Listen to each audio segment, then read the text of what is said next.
The Galactic Council chamber buzzed with the usual mix of languages, clicks, and harmonized tones that marked another routine session. Ambassador Zethkar of the Vorthak Empire adjusted his ceremonial armor as he reviewed the day's agenda on his datapad.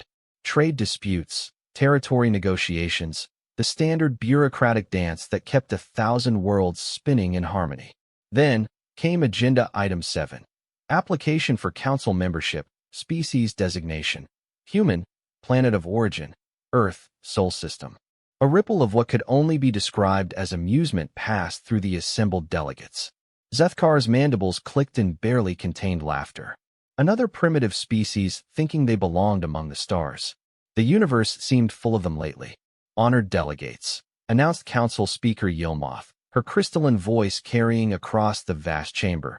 We have received a formal application from the species known as humans.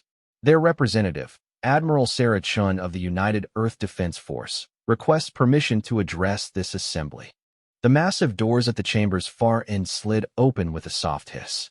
Every eye, sensor, and optical array in the room focused on the small figure that walked through them. Admiral Chun stood barely 2 meters tall, her form encased in what appeared to be primitive metallic plating. Her dark hair was pulled back in a severe bun, and her brown eyes surveyed the chamber with calm confidence. Zethkar leaned forward in his hover throne. This was going to be entertaining. Honored Council, Admiral Chin began, her voice carrying clearly through the chamber's acoustic systems. I come before you today to request that humanity be granted full membership in the Galactic Council. We believe our species has much to offer this great alliance. The Kethmori delegate, a massive insectoid creature with 4 arms and compound eyes, chittered what passed for laughter among his people. What could your species possibly offer us, little human? Your world has been under observation for decades. You fight constant wars among yourselves. Your technology is primitive. Your lifespans are laughably short. Several other delegates voiced their agreement. The hegemony representative, a being of pure energy contained within a crystalline shell, pulsed with what Zethkar recognized as condescension. Your species has not even achieved true spaceflight. The probe ships you call starships barely manage interplanetary travel within your own system. Admiral Chin stood unmoved by the criticism, her hands clasped behind her back in a military stance that seemed natural to her. Respectfully, delegates, your information about humanity is incomplete. We may be new to interstellar travel, but we have qualities that no other species in this council possesses. Such as, Zethkar couldn't resist asking, his voice dripping with skepticism. Adaptability, Chin replied without hesitation. Resilience, the ability to find solutions where others see only problems. Humans don't just survive adverse conditions, we thrive in them. The chamber erupted in what passed for laughter among the various species. The aquatic depths dwellers' translator rendered their amusement as gentle bubbling, while the silicon-based architects expressed theirs through harmonic resonance that made the floor vibrate slightly. Every species claims to be adaptable, the Kethmori delegate said, his chittering growing more pronounced. It's a common delusion among primitive worlds. Admiral Chin's expression didn't change. Perhaps a demonstration would be more convincing than words. Council Speaker Yilmoth's crystalline form brightened with interest. What sort of demonstration? The contested zone, Chin said simply. The region of space between the Vorthak Empire and the hegemony territories that has remained unclaimed for over 3 centuries because it's considered uninhabitable. A sudden silence fell over the chamber. The contested zone was legendary among spacefaring civilizations, a region of space where gravitational anomalies, radiation storms, and spatial distortions made any kind of settlement impossible. Dozens of species had tried to establish outposts there over the centuries. All had failed. Zethkar felt his amusement fade. The contested zone has defeated the greatest engineering minds in the galaxy. What makes you think your primitive species could succeed where we have failed? Because, Admiral Chun said, turning to face him directly, failure isn't in our vocabulary. Give us 1 standard galactic year to establish a functioning settlement in the zone. If we succeed, humanity gains full council membership. If we fail, we'll withdraw our application and won't reapply for 50 years. The chamber buzzed with surprise conversation. It was an audacious proposal, especially coming from a species that had barely left its home system. But it was also risk-free for the Council. When the humans failed, and they would fail, it would serve as an object lesson to other primitive species who thought they belonged among the stars. Zethkar exchanged glances with several other senior delegates. The outcome was predetermined, but the entertainment value alone made it worthwhile. Very well, Admiral Chun. The Council accepts your proposal. You have one standard galactic year. Admiral Chun nodded once, crisp and professional. Thank you, honored delegates. We won't disappoint you. As she turned to leave, Zethkar called out, Admiral, one more thing. The contested zone isn't just uninhabitable. It's actively hostile to most forms of life. The radiation alone would kill most of our species within days. What makes you think humans can survive it? Chin paused at the chamber doors and looked back over her shoulder. For the first time since entering the chamber, she smiled. It wasn't a pleasant expression. Delegate Zethkar, humans evolved on a death world. We've been surviving the impossible since we learned to walk upright.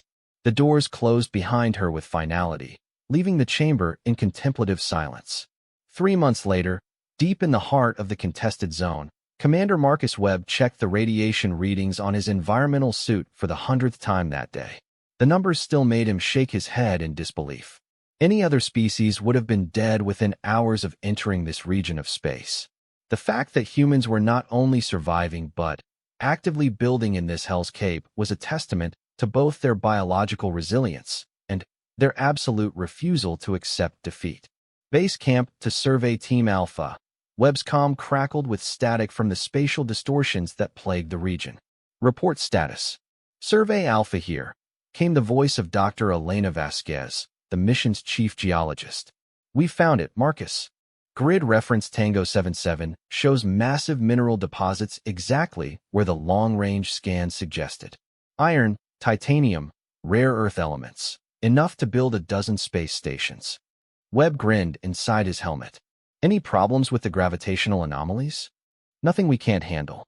The gravity fluctuates between 0.8 and 2.3 standard, but the engineering team thinks they can stabilize it using the same techniques we developed for asteroid mining in the belt. That was quintessentially human, Webb thought.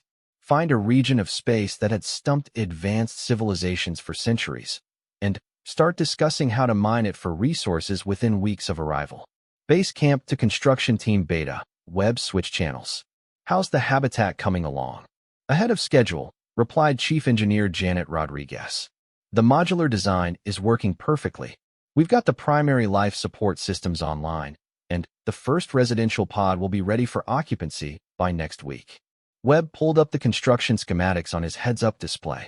The human settlement taking shape in the contested zone looked nothing like the grand cities or orbital habitats favored by other galactic civilizations. Instead, it resembled something between a military outpost and an industrial mining facility. All function, no aesthetics, designed to be expanded, modified, or relocated as circumstances demanded. It was, in other words, perfectly human. Base camp to Science Team Gamma. Webb continued his rounds. Dr. Kim, how are we doing with the spatial distortions? Dr. Sarah Kim's voice came through clearly despite the interference. We're making progress, Commander. The distortions follow a pattern. It's complex, but predictable once you understand the underlying mathematics. Give us another few weeks, and we should be able to map safe transit corridors throughout this entire sector. Again, Webb marveled at the human approach to problems. Where other species saw chaotic, random dangers, humans saw patterns to be analyzed and understood. Where others saw obstacles, humans saw engineering challenges. The truth was, the contested zone wasn't really that hostile by human standards. Certainly, the radiation levels were higher than most species could tolerate, but humans had been dealing with radiation since they'd first split the atom on Earth. The gravity fluctuations were annoying, but manageable. After all, humans had evolved on a world where gravity varied from sea level to mountain peaks, and their space-going vessels routinely dealt with acceleration forces that would flatten most other sentient species. The spatial distortions were more challenging, but even they weren't unprecedented in human experience. The mathematics involved were similar to the quantum mechanics that had allowed humanity to develop faster-than-light communication, just applied on a larger scale. All teams, this is Base Camp, Webb announced. Excellent work, everyone. We're 3 months into our year-long mission, and we're not just meeting our targets, we're exceeding them. A chorus of acknowledgments came back over the comm. Webb could hear the satisfaction in their voices. These weren't glory seekers or adventurers. They were professionals doing a job that needed to be done, the same way humans had always approached impossible tasks. Commander, Dr. Kim's voice crackled over a private channel. You should see the latest readings from the deep space sensors. We're detecting artificial structures in the outer zone, definitely not natural formations. Webb felt a chill that had nothing to do with the environmental systems. Artificial how? Unknown configuration. But the materials analysis suggests they're old, possibly predating known galactic civilization. And Commander? Some of them show signs of recent activity. The implications hit Webb like a physical blow. The contested zone wasn't uninhabited because it was uninhabitable. It was uninhabited because something else was already living there. Something that had been avoiding contact with galactic civilization for possibly thousands of years. Dr. Kim, I want continuous monitoring of those structures. If anything changes, anything at all, I want to know immediately. Understood, Commander. Webb closed the channel and stared out through the habitat's main viewport at the swirling chaos of the contested zone. Somewhere out there in the distorted space and twisted radiation fields, humanity's first major test as a galactic species was about to get much more complicated. But that was fine.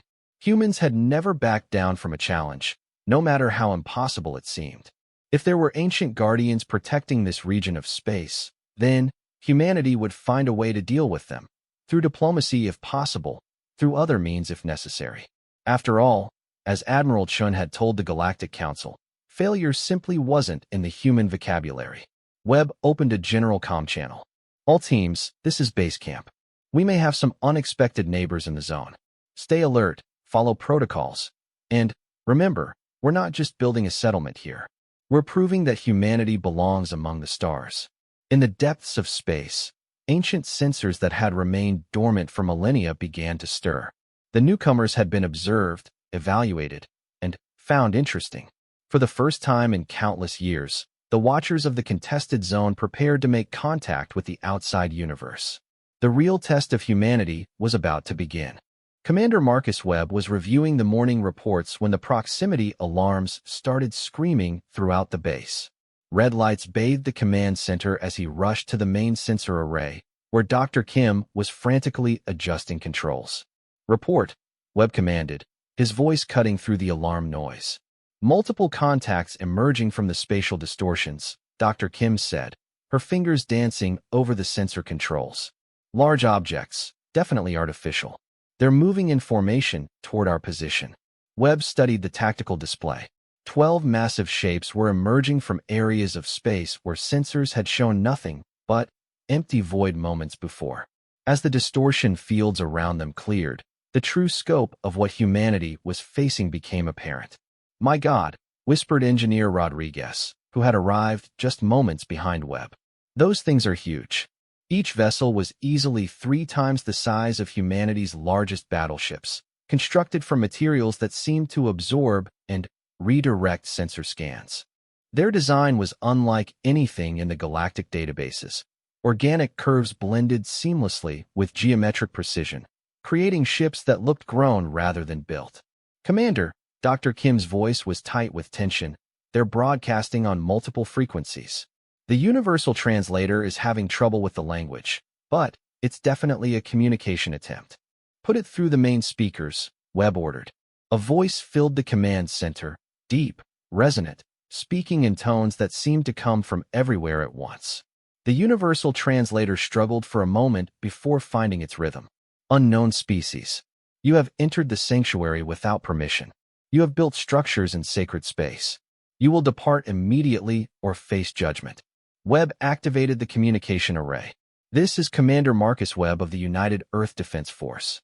We mean no harm to you or your territory. We were not aware this region was inhabited. Ignorance is not excuse. All who enter sanctuary are tested. All fail. All depart or are removed. The alien vessels continued their approach, their hulls beginning to glow with an ominous energy. Webb's military training kicked in immediately. Whatever these beings were, they had just issued an ultimatum, and their ships were powering weapons systems. All stations, this is base camp. Battle stations, immediate. This is not a drill. Throughout the human settlement, alarms sounded as personnel rushed to defensive positions. The human base had been constructed with military principles in mind. Every structure was hardened against attack. Every system had multiple backups, and every person had combat training. "Sir," called Lieutenant Hayes from the weapons station, "our defense grid is online. Plasma cannons are charged, and targeting solutions are locked." Webb hesitated. Humanity was grossly outnumbered, and faced with technology they didn't understand. But he'd served in enough combat situations to know that showing weakness in the face of aggression usually led to worse outcomes than standing firm. "Unknown vessels," he transmitted. "We are prepared to defend ourselves if necessary. But we would prefer to resolve this peacefully." "What is the nature of this test you mentioned?" The lead alien vessel drew closer, its weapons now clearly visible, arrays of crystalline structures that pulsed with contained energy. When the voice spoke again, it carried what might have been surprise. "You do not flee. Most species flee when facing the Watchers." "We're not most species," Webb replied simply. "This is truth. We have observed your kind for many cycles. You build where others cannot. You adapt where others perish. But adaptation means nothing without wisdom. You will face the trial of sanctuary." Before Webb could respond, the space around the human base began to change. The familiar star patterns shifted and twisted as spatial distortions increased dramatically. The 12 alien vessels arranged themselves in a perfect circle around the human settlement, their hulls now blazing with energy. "Trial beginning," the voice announced. "Survive one-day cycle while sanctuary shows you its truth. If you endure with honor, you may remain. If you fail, you join the others in the void." The first wave hit without warning. Space itself seemed to fold in on the human base as gravitational forces fluctuated wildly. The habitat's artificial gravity systems screamed under the strain, alternating between crushing weight and weightless floating within seconds. "Gravity generators at maximum output," Rodriguez shouted over the chaos. "We're holding steady, but the fluctuations are getting stronger." Webb gripped his command chair as the base shuddered around them. "Dr. Kim, analysis. What are they doing to us?" "They're manipulating the spatial distortions," Kim replied, her voice strained as she fought to keep the sensors focused. "Creating artificial gravitational waves, radiation pulses, even temporal distortions.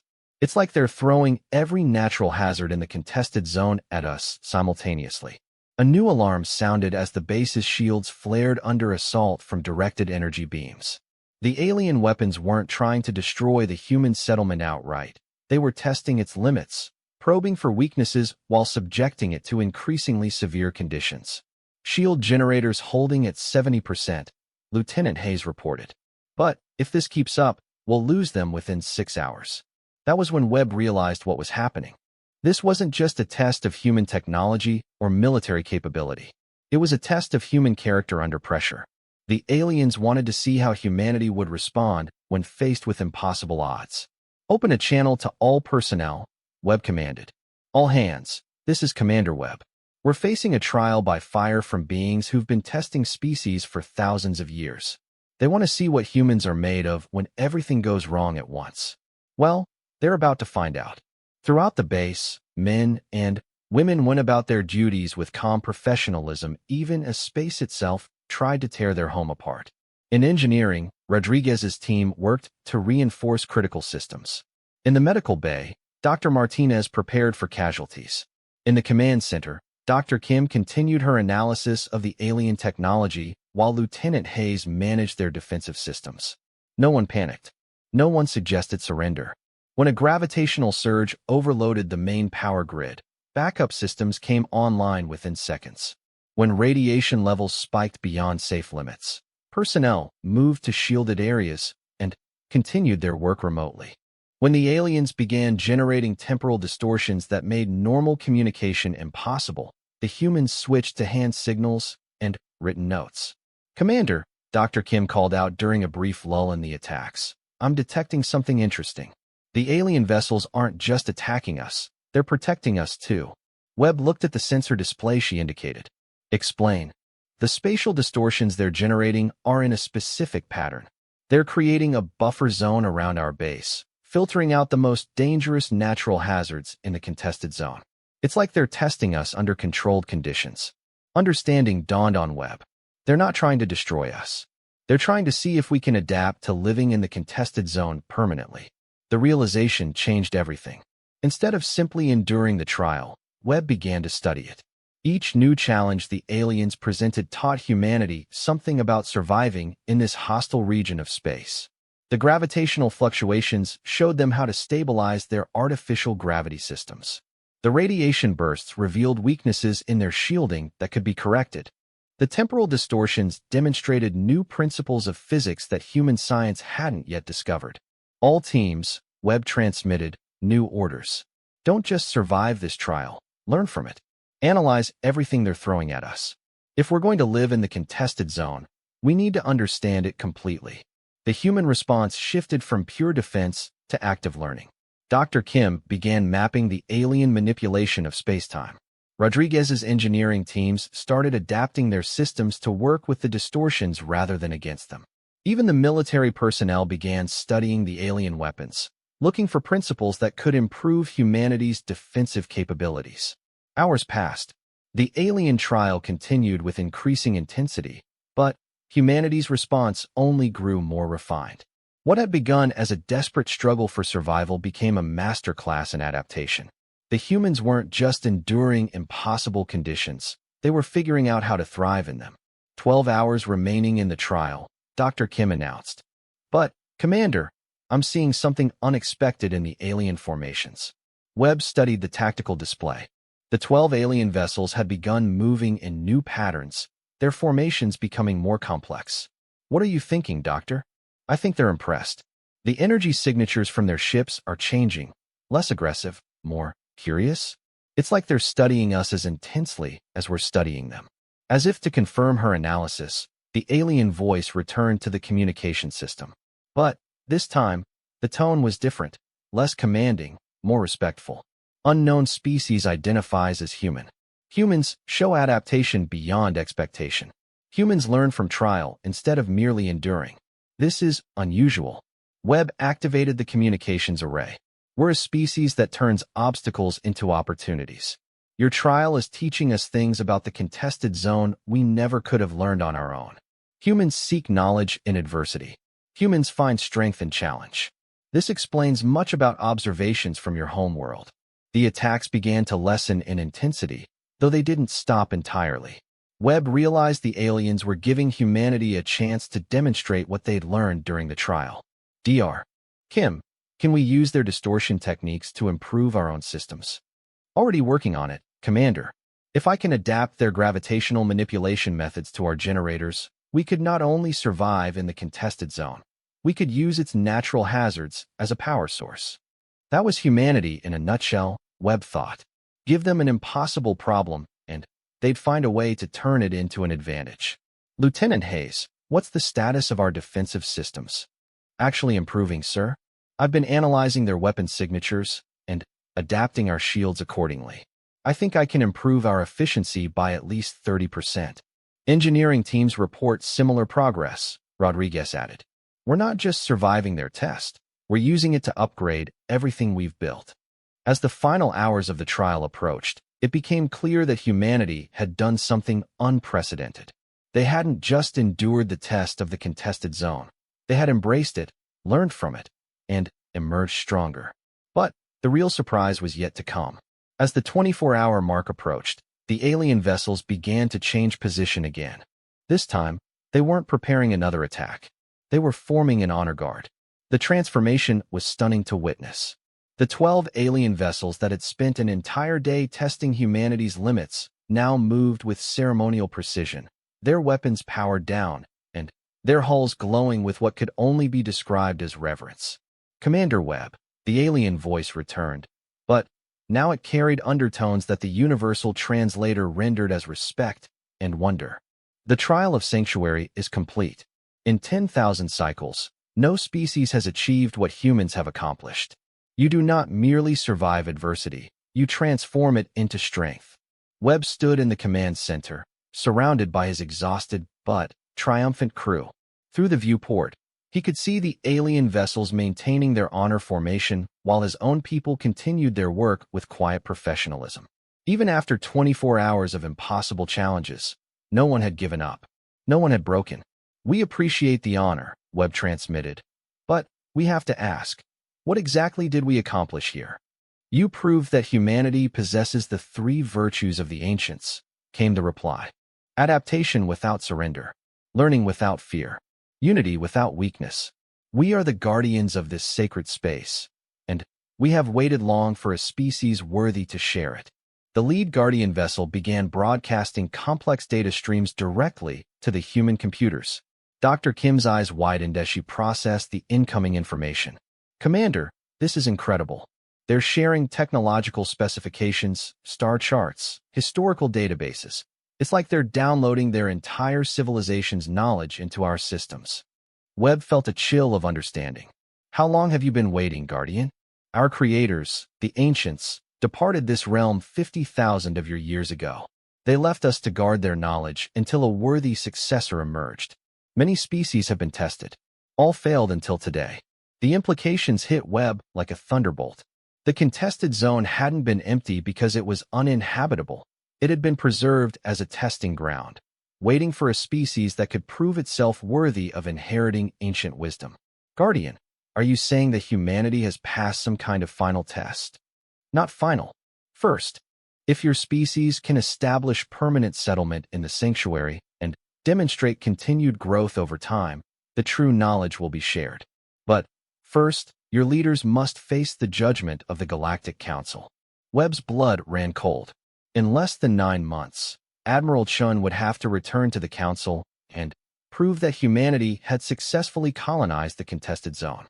But now, with the revelation of the Guardians and their ancient technology, the stakes had become much higher than simple Council membership. "What happens if the Council rejects our application despite our success here?" The Guardians' response carried ominous undertones. "Then, humanity will face a choice.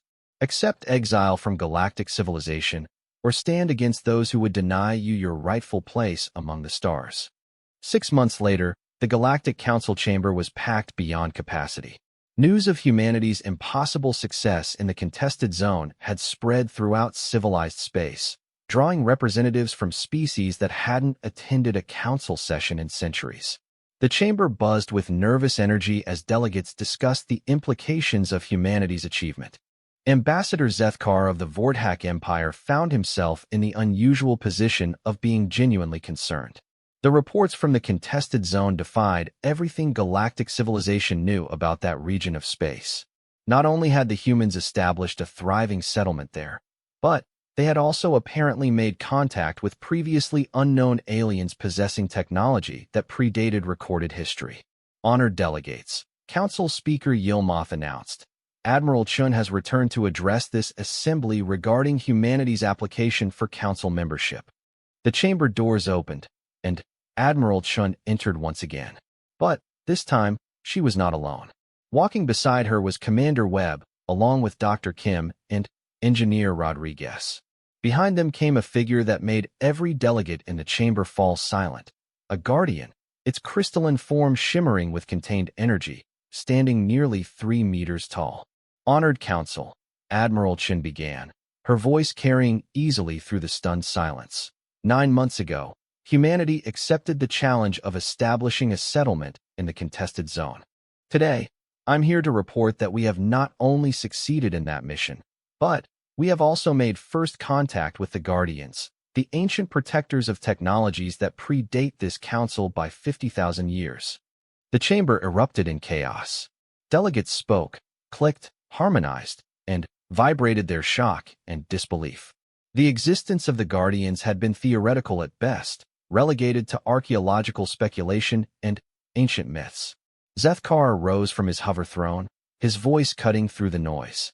"Admiral Chun, are you seriously claiming that humanity has made contact with mythical beings?"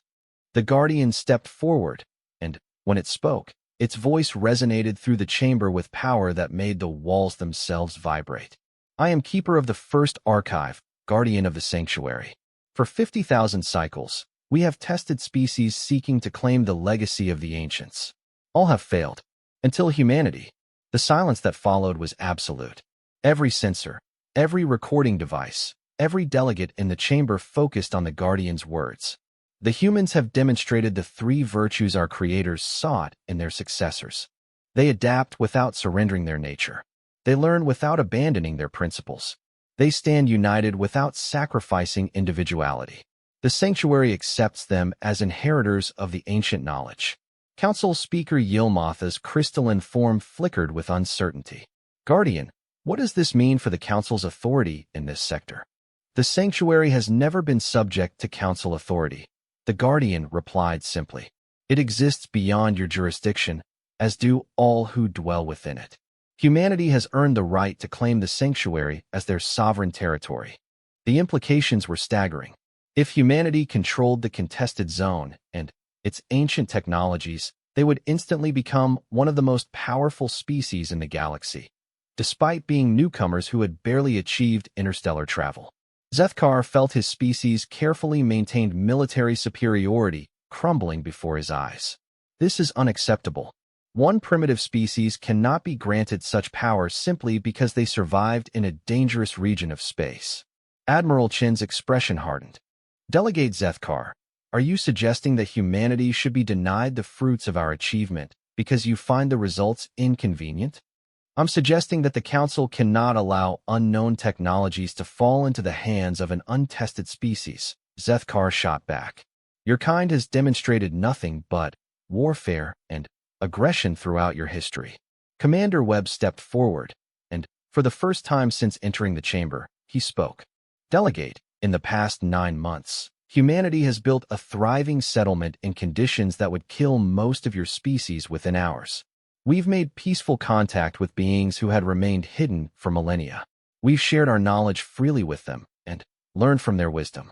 If that's what you call warfare and aggression, then perhaps your definitions need updating. The Kethmori delegate chittered his displeasure. Your species has potential, humans, but potential means nothing without proper guidance. You should accept protectorate status under an established council member until you mature. That's when Admiral Chun smiled the same cold smile she'd worn 9 months earlier. I'm afraid that's not going to happen. She activated a holographic display that filled the center of the chamber. It showed the human settlement in the contested zone, but it had grown far beyond what anyone expected. Instead of a single base, it now showed a massive space station, mining operations throughout the zone, and dozens of smaller outposts connected by what appeared to be stable travel corridors through the spatial distortions. In the past 9 months, Admiral Chun continued, humanity has established not just a settlement, but a full colonial infrastructure in the sanctuary. We've mapped safe transit routes through the distortions. We've learned to harness the zone's natural energy sources. We've begun integrating Guardian technology with our own. Dr. Kim stepped forward and activated another display. We've also made some interesting discoveries about galactic history. The Guardian's archives contain records going back 50,000 years. Records that show detailed observations of every species in this council. The display showed star charts marking the home worlds of various council species, along with what appeared to be assessment data. Zethkar felt his blood freeze as he realized what the humans were implying. Every major species in this council was observed and tested by the ancients at some point in their development. Dr. Kim continued. Most failed their tests completely. Others were judged as having potential, but lacking the 3 virtues necessary for advancement. Only humanity has been deemed worthy of inheritance. The Guardian's voice resonated through the chamber again. The council species have achieved much in their time, but they have also shown the limitations that prevented them from claiming the ancient legacy. They expand through conquest rather than cooperation. They seek knowledge for dominance rather than understanding. They maintain unity through force rather than shared purpose. Engineer Rodriguez activated a third display, this one showing technical specifications that made several delegates gasp in recognition. The Guardians have been sharing their technology with us gradually, as we prove ready for each advancement. Energy generation systems that make antimatter look primitive. Faster than light travel that doesn't require rare elements or massive fuel consumption. Weapon systems that could defend against entire fleets. The threat was implicit, but unmistakable. Humanity now possessed technology that could potentially challenge the entire Galactic Council if necessary. Zethkar felt panic rising in his chest. You cannot seriously be threatening the Council with ancient weapons. Admiral Chin's expression remained calm. We're not threatening anyone, Delegate. We're simply requesting that our application for Council membership be considered on its merits, as agreed upon 9 months ago. But your circumstances have changed dramatically since then, the hegemony representative pulsed with agitation. You now control territory and technology that could destabilize the entire galactic balance. Yes, Admiral Chin agreed. We do. The question is whether the Council wishes to have humanity as a partner in maintaining galactic stability, or whether you prefer to consider us an external threat to be contained. The chamber fell silent as the delegates processed the choice they were being offered. Humanity had achieved the impossible and gained power that none of them could have imagined. Now they were offering to use that power as part of the Council structure rather than in opposition to it. Council Speaker Yilmaz's form brightened as she prepared to call for a formal vote. All delegates will now vote on Resolution 2847. Admission of humanity to full Council membership. The floor recognizes the delegate from. Wait, Zethkar interrupted, rising from his throne. Before we vote, I want to ask Admiral Chin one question. Chin nodded for him to proceed. If this Council votes to reject humanity's application despite your clear success in meeting our challenge, what will you do? Admiral Chin's answer was immediate and unwavering.